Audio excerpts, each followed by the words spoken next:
Hey, welcome to Life in the God Lane, and my name's Tom West. I'm giving you a power verse for the day, and it's for the 25th of January, 2022, and Deuteronomy chapter 5, verse 11, and this is don't misuse the Lord's name, one of the 10 commandments.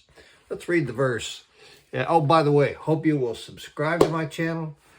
Hit the bell, give me a thumbs up. That way, if you hit the bell, you'll be reminded every time a new video comes out. Put one out every day.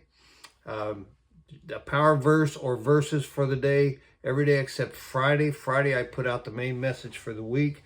I'm going through the Gospel of Mark, verse by verse, and I do kind of like a 20-minute message on that day, and these others are much shorter than that. But I want to look at, so I hope you'll subscribe, hit the bell, make comments, and share this video with someone else. Help me get it out to as many people as I can. I'm just going to teach the Bible on these videos.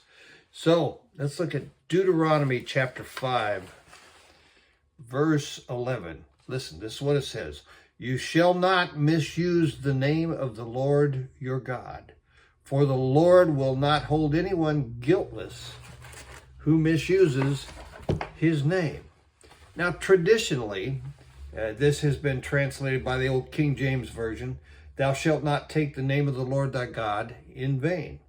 And traditionally, this has been used to say, don't cuss using God's name. I agree with that. That's totally appropriate. And I think it goes a little bit farther than that. Don't use God's name flippantly or easily or in slang. For instance, in the home I was raised in, oh my gosh was okay, but not oh my God.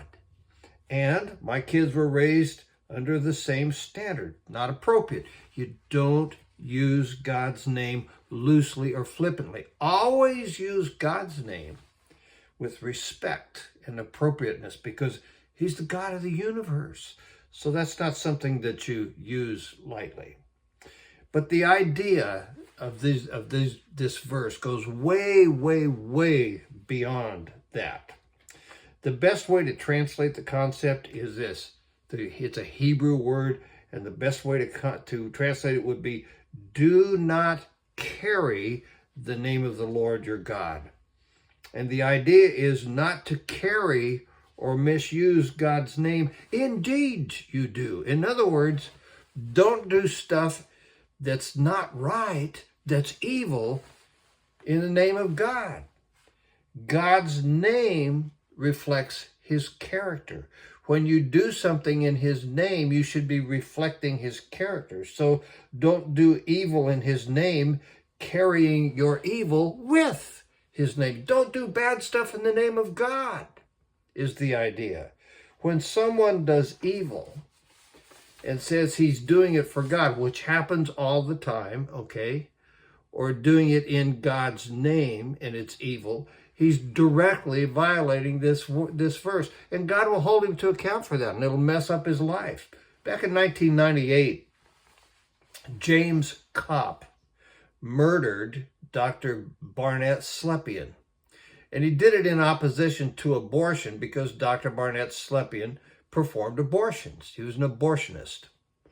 Now, some would assert that Copp did it in the name of God, and I think he would have asserted that. Very serious Catholic guy who took the whole thing about abortion very seriously.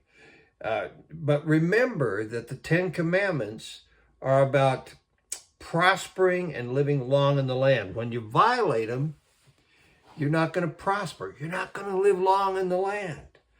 So doing evil in God's name will always backfire because it violates his standard and it does not honor his name and his character by doing deeds of goodness in his name.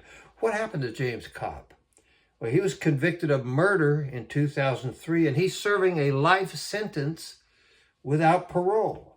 He's not prospering and his life will probably be shortened in prison. That's what happens when you do deeds in God's name that are evil. That's what this verse is about.